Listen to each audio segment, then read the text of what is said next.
Hi, I've been trying to figure out what our task will be in complying with the new tracking labels guidance. The new tracking labels guidance works very well if what you're doing is obvious and all the decisions are equally obvious. But what about the gray area? It seems like the gray area is a big concern of ours on a daily basis. What's the right answer? We look to the guidance to try to figure it out.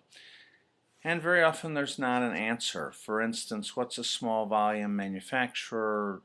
Do those rules apply to us? Can we make the decision as to what gets marked and what doesn't?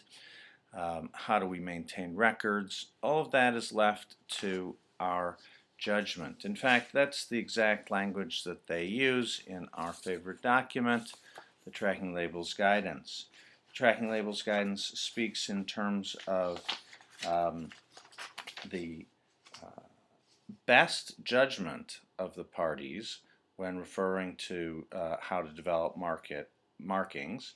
They indicate that we have to give good faith efforts when discussing compliance and enforcement, and that's necessary to prove in order to be forgiven for, quote, inadvertent omissions or errors. Inadvertent errors, presumably that designation relates to good faith efforts, so presumably you can't have an inadvertent omission unless you have exercised good faith efforts. Likewise, when discussing which marks are required, they speak in terms of exercising a reasonable judgment or the reasonableness of a manufacturer's decision in order to determine what penalties to hit you with. And then relating to cohort information, they talk about maintaining a reasonable means and having reasonable practices. Well, what are those things? And what does an environment like that lead to? Well, it seems to me that there's a considerable amount of doubt as to what we have to do or how we'll be able to know we've done it when we've done it. This kind of ambiguity is leading to a kind of a competition among many of our customers to see how vigorously they can comply with these laws, which I refer to as regulatory compliance exuberance. In considering the consequences of this kind of vague practice, I've thought to myself, well, if I behave reasonably, how can I demonstrate that to someone else? I, of course, believe that I am, by definition, reasonable. So if we have a meeting in our office and we discuss the pros and cons and make a judgment that something has to happen or doesn't have to happen because we believe that it's reasonable to take that position, if something goes wrong later on, how will we be able to use those reasonable practices to protect ourselves? Is there a record-keeping obligation involved in being reasonable? In other words, do we have to have proof that we had the meeting? Do we have to have proof that we discussed what I say we've discussed?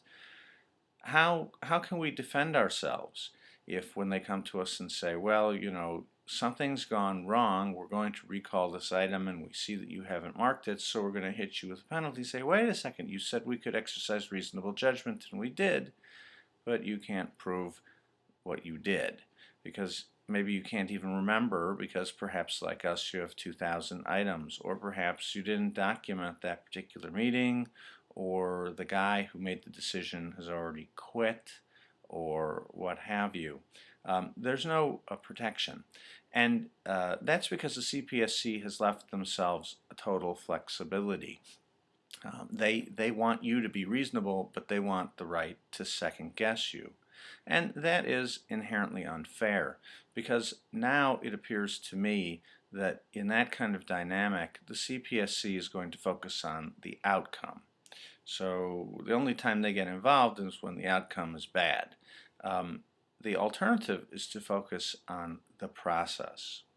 And so if the CPSC had said, yes, you must use reasonable judgment, and here's how we define reasonable judgment, if you exercise judgment following this process that we believe protects everyone's interest, then regardless of what decision you make, we will respect it. Now you may say, wow, that sounds fantastic. Would they ever do something like that? Well, there's something called the business judgment rule that protects corporate boards under exactly those circumstances. Corporate boards have various obligations to stakeholders in a company, and it is up to a plaintiff who objects to the decision that they made to prove that their process was defective. You can't attack their decision unless you can prove that their process didn't work. In other words, reasonableness, the procedure that a board of directors has to use, has been defined. And as long as you follow those steps, your decision will be bulletproof. And in this case, in the case of tracking labels, your reasonableness will be bulletproof too. But unfortunately, that's been left undefined. Do we have reason to be concerned? Well, I think so. If you read my blog post of a few weeks ago on the first 9 penalties issued by this CPSC for lead in paint, you will see that those decisions relied on imputed knowledge. Under Section 20D of the CPSA, you are allowed to impute the knowledge of a reasonable man.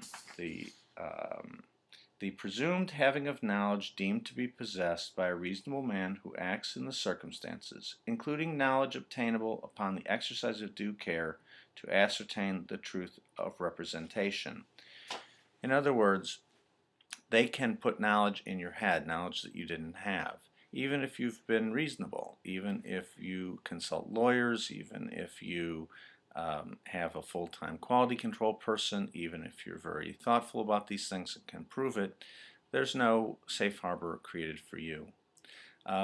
This has created a tremendous burden because of the specter of liability. Those of us running businesses believe that because these terms are left undefined, and because the CPSC has constrained its behavior in no way, because the CPSC reserves the right to hit you with penalties and create whatever kind of reign of terror they wish under the circumstances, it seems that the situation has been kited in their favor, where any mistake will be deemed unreasonable.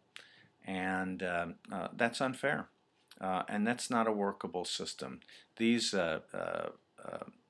These processes that seem to put all the liability risk on businesses are going to discourage investment and make people leave the industry. There's mounting evidence of that.